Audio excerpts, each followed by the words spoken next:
मी मोठम लाईव्हवरनं आपलं स्वागत करतो. आपल्या देशाच्या शिक्षण मंत्र्यांनी राजीनामा दिला, तुम्हाला काय वाटतंय? ते खूप चांगलं झालं, कारण की दिल्लीमध्ये जे झालं ते प्रोटेस्ट केलं ते खूप चांगलं झालं, कारण की पेपर फुटिंग ते खूप चुकीची गोष्ट आहे. ते लोकांचं म्हणजे शिक्षणावर विश्वास उठून गेलेला आहे आता, की हे फर्जी लोक जे उभे डॉक्टर म्हणून येतात ते किती लोकांचा जीव जातो, ते खूप चुकीचं आहे. म्हणून हे पेपर फुटिंग ते जे आहे ना ते बंद झालं पाहिजे. आणि जे आपल्या सर्वांचे स्वागत करतो.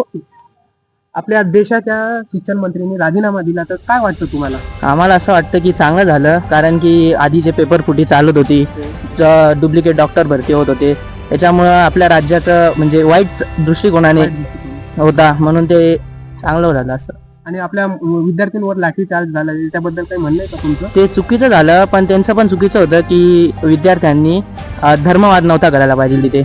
धर्मवाद आपल्या जागेवर आणि पेपर फुटे आपल्या जागेवर. ते नीट बद्दल बोलायला पाहिजे तिथे, ते नीट बद्दल आणि त्यांनी शांततेत केलं असतं तर झालं असतं, पण ते आक्रोशात होते, मग ते पोलिसांना त्यांचे चार्ज घ्यावाच लागतील ना असं. आणखी काय म्हणायचं तुम्हाला? नाही बस. आम्ही पेपर फुटी बद्दल पुरा सहमत आहे काँग्रेस जनता पार्टी बरोबर, पण तिथे घोषणा झाली त्याबद्दल आमचा पुरा नकार आहे. तशी घोषणा नव्हती व्हायला पाहिजे, आणि झाल्याबद्दल चुकीचं नव्हतं बोलायला पाहिजे. मेन गोष्ट म्हणजे हिंदुत्व आपल्या जागेवर, आणि धर्मवाद नव्हता करायला पाहिजे. धर्मवाद नव्हता. धन्यवाद दादा.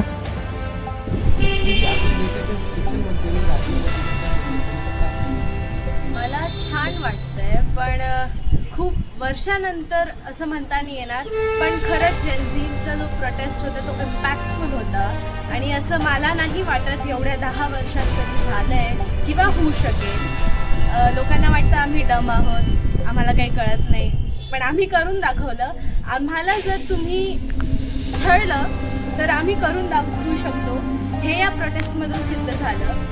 आणि नीट पेपर फुटी हे सतत होत राहिलं आहे, पण ह्या वेळेस धर्मेंद्र प्रधानचा राजीनामा ही खूप इम्पॅक्टफुल गोष्ट आहे. अकाउंटेबिलिटी ही गोष्ट त्यांना माहीत नव्हती, ती त्यांना आत्ता कळली, आणि ते अकाउंटेबल आहेत त्यांना हेही कळलं. पण पुढे संघर्ष आहे, आमच्यासाठी सुद्धा आहे, आणि तो करू, आणि तो करायचाच आहे, आणि रिव्होल्युशन घडवायचंच आहे. आपल्या या देशाच्या शिक्षण मंत्र्यांनी राजीनामा दिला, त्याबद्दल तुम्हाला काय वाटतं? ज्या पद्धतीने विद्यार्थ्यांसाठी आणि जे काही शिक्षण मंत्री धर्मेंद्र प्रधान यांच्या राजीनाम्याची जे काही वार्ता झाली, तर ते जे झालं ते योग्यच झालं, जेणेकरून विद्यार्थ्यांनाही न्याय मिळाला, आणि येणाऱ्या काळामध्ये असे बेटर शिक्षण मंत्री त्याच्यावर रुजू व्हावे ही जनतेची अपेक्षा आहे. धन्यवाद. तुम्हाला आपल्या देशाच्या शिक्षण मंत्र्यांनी राजीनामा दिला, त्याच्याबद्दल तुम्हाला काय वाटतं? राजीनामा दिला हे खूप छान आहे, कारण इतक्या दिवसापासून आंदोलन चालू होतं देशांमध्ये की आता पेपर लीक झालाय नीटचा, तर मग खूप मुलांच्या भविष्याचा तो हे ना प्रश्न, म्हणून चांगलं झालं ते. चांगलं झालं.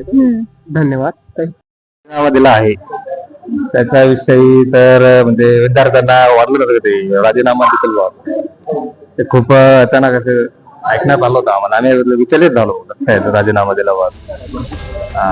तर पण त्यांनी दिला ते अचानकच झालं, पण द्यायला नव्हता पाहिजे असं माझं मत आहे, पण दिला. तुम्हाला काय वाटतं? धन्यवाद.